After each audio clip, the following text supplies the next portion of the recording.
তোকে পই পই করে বারণ করেছিলাম এত দেরিতে বের না হতে। তোর জন্য অপেক্ষা করতে করতেই দেখ এখন কতটা রাত হয়ে গেল। বকিস না তো, এমনিতেই আমার মেজাজ ভালো নেই। তার উপর এখন এই ঘন জঙ্গলের রাস্তায় শর্টকাটে হেঁটে যেতে হচ্ছে। কে জানতো বিমল বাবু অত দেরি করবেন। এমন হলে তো ওনার সাথে কোনো অ্যাপয়েন্টমেন্টই রাখতাম না আজকে। আচ্ছা হয়েছে হয়েছে, এখন আর এত আফসোস করে লাভ নেই। তাড়াতাড়ি পা চালা, জায়গাটা আমার মোটেও ভালো লাগছে না। হ্যাঁ চল, এই জঙ্গল নিয়ে অনেক উল্টোপাল্টা কথা শুনেছি। আমি রক্তিমকে কোনো মতে তাড়া দিয়ে নিজেও তার আগে আগে হেঁটে যেতে লাগলাম। রক্তিম আর আমি ছোটবেলার বন্ধু, ছোটবেলা থেকেই আমরা এই গ্রামেই বড় হয়েছি। এখন রক্তিম অনেক বড় অফিসার হয়ে গেছে, সে শহরে শিফট হয়েছে মাস কয়েক হলো, কিন্তু আমি এই গ্রামেই থাকি, এই গ্রামের একটা স্কুলে পড়াই। 2 দিন হলো রক্তিম গ্রামে এসেছে ছুটি কাটাতে, কিন্তু এখানে এসেও তাকে কাজের চাপ সামলাতে হচ্ছে। আর তার ফলস্বরূপ আজ তাকে শহরের একজন বড় ম্যাজিস্ট্রেট বিমল মিত্রার সাথে অ্যাপয়েন্টমেন্ট রাখতে হয়েছিল। 2 বন্ধুর পরিকল্পনা ছিল আজকে রাতে আমরা বড় পুকুর পাড়ে গিয়ে মাছ ধরব। আমি সব ব্যবস্থা করে রেখেছিলাম, কিন্তু তার এত দেরিতে অফিস থেকে বের হতে হয়েছে বলে সেই প্ল্যান ক্যান্সেল করতে হলো। এখন কোনো মতে এই ঘন জঙ্গল পেরিয়ে বাড়ি পৌঁছাতে পারলেই হয়। প্রায় বেশ কিছুটা পথ হাঁটতে হাঁটতে হঠাৎ আমার আর রক্তিম দুজনেরই কেমন গা ছমছম করতে শুরু করলো। রক্তিম হাঁটতে হাঁটতে জঙ্গলের মাঝামাঝি গিয়ে হঠাৎ থমকে দাঁড়ালো।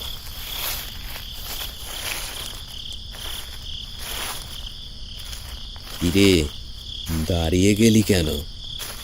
একটা মরমর আওয়াজ শুনতে পাচ্ছিস? রক্তিমের কথা শুনে আমি সেই আওয়াজ শোনার চেষ্টা করলাম। আসলেই কোথাও শুকনো পাতার মরমর আওয়াজ হচ্ছিল।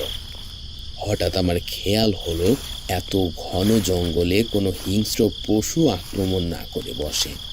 আমি রক্তিমকে আবারও তাড়া দিলাম। যেই শব্দই হোক না কেন, এখন সেসব শব্দ শোনার সময় নেই, তাড়াতাড়ি চল, কোনো হিংস্র পশুও হতে পারে। না, এটা কোনো হিংস্র পশুর পায়ের আওয়াজ হতে পারে না। একটা হিংস্র পশু যখন হেঁটে আসে তখন কিছুটা হলেও তার চাপা গড়গড়ের আওয়াজ থাকে। দেখ রক্তিম, এখন এইসব নিয়ে অ্যানালাইসিস করার সময় না। আচ্ছা মানলাম হিংস্র পশু পাখি না, কিন্তু চোর ডাকাতও তো হতে পারে। রক্তিমের সাথে কথা বলতে বলতেই হঠাৎ আমি খেয়াল করলাম রক্তিমের পেছনের ঘন জঙ্গল থেকেই জলজলে চোখে এক বুড়ি এসে দাঁড়ালো। এত রাতে জঙ্গলে এক বুড়িকে দেখে আমি বেশ অবাক হলাম। আমার দৃষ্টি অবলম্বন করে রক্তিম সেই বুড়ির দিকে ঘুরে দাঁড়ালো। কি অদ্ভুত ব্যাপার! রক্তিম একটুও দ্বিধাদ্বন্দ্ব না করে সেই বুড়ির সাথে হেসে কথা বলতে শুরু করলো। হ্যালো বন্ধুরা, আজ আমি 1xbet নামে একটি অ্যাপ সম্পর্কে বলতে চাই, যেটি সবচেয়ে বিশ্বস্ত বুকমেকার। পিএসজি এবং সেরিয়া এ এই অ্যাপের স্পন্সর। অন্য অ্যাপের তুলনায় এখানে জেতার সম্ভাবনা অনেক বেশি। 30 ডিসেম্বর বাংলাদেশ প্রিমিয়ার লিগ শুরু হবে এবং সমস্ত ক্রিকেট প্রেমীদের জন্য আপনাদের প্রিয় দলকে সমর্থন করার দুর্দান্ত সুযোগ। এই অ্যাপে আপনি সমস্ত ম্যাচের লাইভ ফলাফল এবং সেই ম্যাচটি লাইভ দেখতে পারবেন। আপনি স্কোরের ভবিষ্যৎবাণী করে বাজি ধরতে পারেন এবং BMW গাড়ি, আইফোন, ল্যাপটপ এবং আরও অনেক কিছুর মতো নগদ পুরস্কার জেতার সুযোগ রয়েছে। এখানে ক্র্যাশ গেম আছে, প্লেন যত উপরে যাবে তত বেশি টাকা পাবেন। এছাড়াও বিভিন্ন ধরনের গেম রয়েছে, আপনি যা খুশি তা বেছে নিতে পারেন এবং রেজিস্ট্রেশন করার সময় আমার প্রচার কোড 1DAK ব্যবহার করে প্রথমবারের মতো জমাতে পারেন 12,000 টাকা পর্যন্ত এবং ফ্রি স্পিন। আপনি সহজেই পেটিএম, ব্যাংক, নগদ, বিকাশ, রকেট এবং অন্যান্য সহজ পদ্ধতির মাধ্যমে আপনার জেতা টাকা তুলতে পারেন। আমি অনেকদিন ধরে এটি ব্যবহার করছি, আপনিও ব্যবহার করতে পারেন। তাহলে আর দেরি কিসের? পিন কমেন্টে লিংক দেওয়া আছে, লিংকে ক্লিক করে রেজিস্ট্রেশন করুন অথবা গুগলে 1xbet সার্চ করে রেজিস্ট্রেশন করুন এবং রেজিস্ট্রেশনের সময় আমার দেওয়া প্রোমো কোড 1DAK ব্যবহার করুন এবং বোনাস পান। আরে বুড়িমা, আপনি এত রাতে জঙ্গলে কি করছেন? এই জঙ্গল দিয়েই হেঁটে যাচ্ছিলাম, হঠাৎ জঙ্গলের রাস্তায় কারো পায়ের আওয়াজ পেয়ে এদিকে হাঁটতে শুরু করলাম। এখন তো দেখছি তোমরা দুজন এখানে। আমরা আসলে জঙ্গলের শর্টকাট রাস্তা ধরে বাড়ির দিকে যাচ্ছিলাম, কিন্তু যে রাত হয়েছে এখন তো মনে হচ্ছে রাস্তাই ভুলে গেছি। রাস্তা ভুলে গেলেও অত চিন্তার কোনো কারণ নেই। আমার সাথে আমার বাড়িতে চলো, রাতটা থাকতে পারবে তোমরা। সকালে উঠে না হয় দিনের বেলায় আলো দেখে জঙ্গল পেরিয়ে চলে যেও। রক্তিম একটুও বিচলিত না হয়ে কান্তা বুড়ির পিছু পিছু হাঁটতে শুরু করলো। বিষয়টা আমার কাছে মোটেও সুবিধার মনে হলো না। এত বছর ধরে এই গ্রামে আছি, অথচ কখনো এই বুড়িকে নিজের চোখে দেখলাম না। আজ হঠাৎ জঙ্গলের রাস্তায় কোথা থেকে সে উদ্ভব হয়ে তার বাড়িতে নিয়ে যাচ্ছে আমাদের। আমি রক্তিমকে থামানোর চেষ্টা করলাম। রক্তিম, এই রক্তিম, এভাবে অজানা একটা মানুষের বাড়িতে যাওয়াটা কি ঠিক হচ্ছে? চিন্তা করিস না তো, আমার কাছে মোটেও খারাপ কিছু মনে হচ্ছে না। আর তাছাড়া একটা রাতই তো। বুড়িটি আমাদের সামনেই ছিল, তাই আমি চাইলেও রক্তিমকে কিছু বলতে পারতাম না, সে আবার আমাদের কথা শুনে না ফেলে।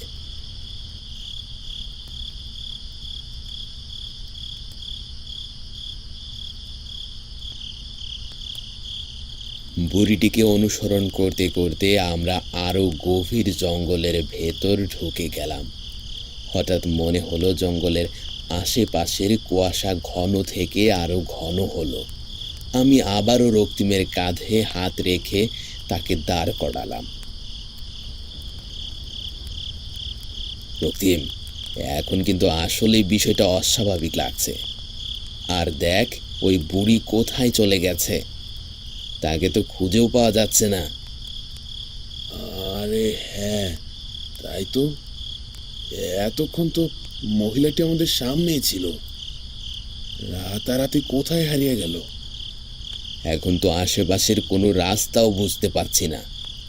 কোথায় যাব, কোথা থেকে মেইন রোড খুঁজে পাবো, কিছুই তো মাথায় আসছে না। আমরা দুই বন্ধু ভয়ে শিউরে গেলাম। শিকারীর জালে আটকে পড়া হরিণের মতো অসহায় ও সতর্ক দৃষ্টিতে চারপাশে চোখ বোলাতে শুরু করলাম। কিন্তু রাস্তা খুঁজে পাওয়ার পরিবর্তে যেই জিনিস আমাদের চোখে পড়ল তা আমি কোনো দিন ভুলতে পারবো না। কুয়াশার চাদর ভেদ করে সেই বুড়ির অবয়ব দেখা যাচ্ছে, তবে একটা নয়, পুরো 10টা অবয়ব আমাদের চারপাশ থেকে ঘিরে রেখেছে। কালো ছায়াগুলোর মাথা, একজোড়া লাল জ্বলন্ত চোখ আমাদের কুড়ে কুড়ে খাচ্ছে। রক্তিম ভয়ে কাঁপতে কাঁপতে আমায় বলল, এ কি, এসব কি দেখছি? এসব কি হচ্ছে রে? আমরা ভেবে পাচ্ছিলাম না ছায়াগুলোর মধ্যে থেকে কোনটা আসল বুড়ি। তখনই রক্তিমের সামনে থাকা ছায়াটি বলে উঠল, আমার জঙ্গলে তোদের স্বাগতম। পুরো 10টা বছর আমি কোনো মানুষের রক্ত খাইনি। জঙ্গলের চারপাশ মন্ত্রপুত করে বেঁধে দেওয়া হয়েছিল। চাইলেও আমি এই জঙ্গল ছেড়ে লোকালয়ে যেতে পারবো না। কিন্তু আজ আমার অতৃপ্ত ক্ষুধা মিটবে, তাও দুটো টকবকে যুবকের রক্তকে। এসব কি হচ্ছে? কে তুমি? কি চাও? কেন আমাদের মারবে? আমি সেই কান্তা বুড়ি, যাকে তোদের বাপ দাদারা মেরে এই জঙ্গলে পুঁতে রেখেছিল। কান্তাবুড়ি নামটা শুনতেই আমার মাথায় খেলে গেল 10 বছর আগের এক স্মৃতি। বছর 10 আগে আমরা বাবা প্রতাপ মিত্র এবং রক্তিমের বাবা অভয় চৌধুরী গ্রামের বেশ কিছু লোক নিয়ে এই জঙ্গলে আক্রমণ করে। সেদিন রাতে এই গ্রামের সবাই কিছু একটা নিয়ে উল্লাস করছিল। তখন আমরা শুনতে পেরেছিলাম সবাই চিৎকার করে হেসে হেসে বলছিল, কান্তাবুড়ি মরেছে, গ্রামের শান্তি ফিরেছে। পরে মা কাকিমাদের কাছ থেকে শুনেছিলাম এই কান্তাবুড়ি কালো জাদু করে গ্রামের অনেক মানুষের জীবন নষ্ট করেছে।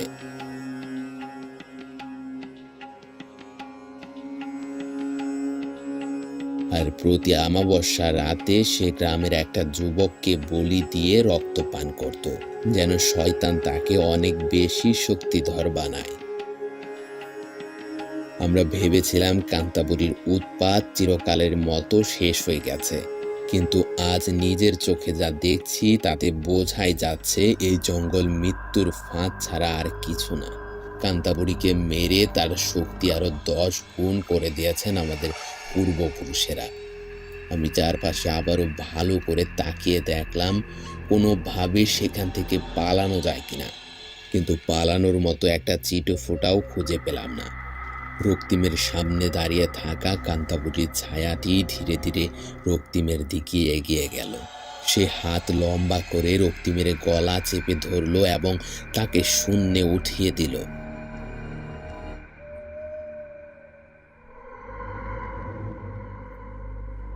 নিজের চোখের সামনে নিজের বন্ধুর এমন দুর্দশা আমি কি করে সহ্য করব?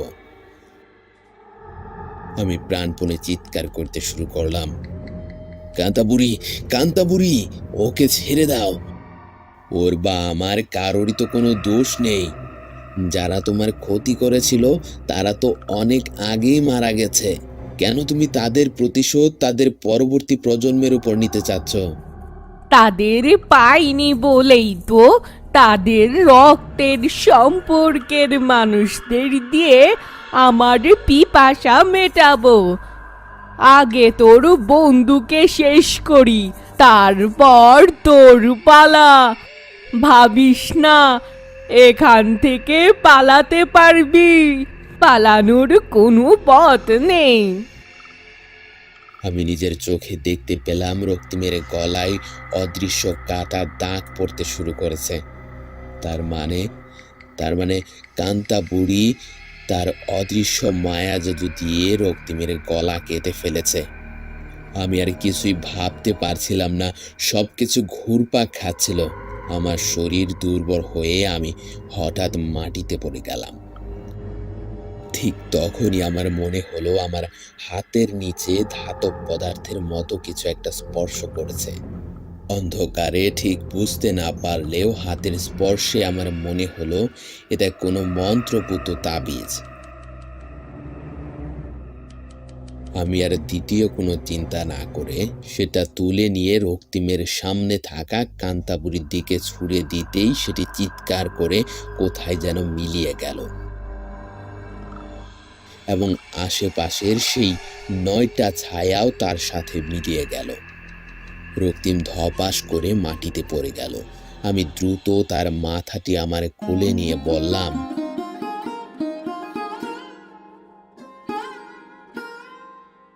রক্তিম, রক্তিম চোখ খোল ভাই। আমি বোধহয় আর বাঁচবো না রে, খুব কষ্ট হচ্ছে, শ্বাস নিতে পারছি না। এভাবে বলিস না, তুই আমার ছোটবেলার বন্ধু, তুই তো আমার ভাই, তুই আমাকে ছেড়ে যেতে পারিস না। আমাকে নিয়ে আর ভাবিস না, তুই মাটিতে পড়ে থাকা ওই আধুলিটি তুলে নিয়ে সেটাতে আগুন লাগিয়ে দে। এরপর সেই জ্বলন্ত আধুলিটি নিয়ে প্রাণপণে এই জঙ্গল থেকে ছুটে বেরিয়ে যাবি। জঙ্গলের একদম শেষ মাথায় গিয়ে ওই আধুলি জঙ্গলের কোনো এক শুকনো ঘরের উপর ছুঁড়ে মারবি। এই পুরো জঙ্গল জ্বালিয়ে দিতে হবে, না হয় ওই কান্তাবুড়ি এখান থেকে মুক্তি পেয়ে পুরো গ্রাম নিশ্চিহ্ন করে দেবে। তুই এত কিছু কি করে জানলি? কান্তাবুড়ি আমাকে মেরেই ফেলেছে, তাই সে তার শিকারকে তার মৃত্যুর শেষ সময়ে সব সত্যি বলে দেয়, যেন পরবর্তীতে সেটা আর অন্য কেউ না জানতে পারে। ভাগ্যক্রমে আমি শেষের কিছু মুহূর্ত হাতে পেয়েছি বলে তোকে জানাতে পারলাম।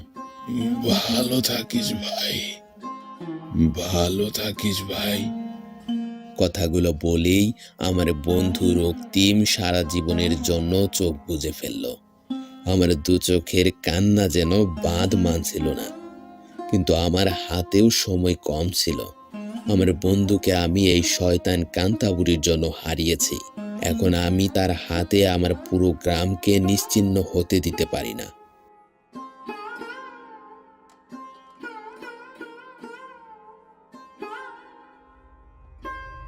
রক্তিমের নির্দেশনা মতো আমি সব কাজ করলাম।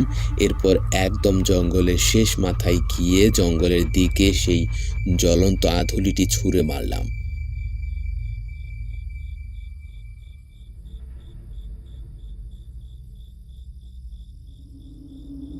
ঠিক তখনই আমার কানে ভেসে উঠল কান্তাপুরীর আর্তনাদ।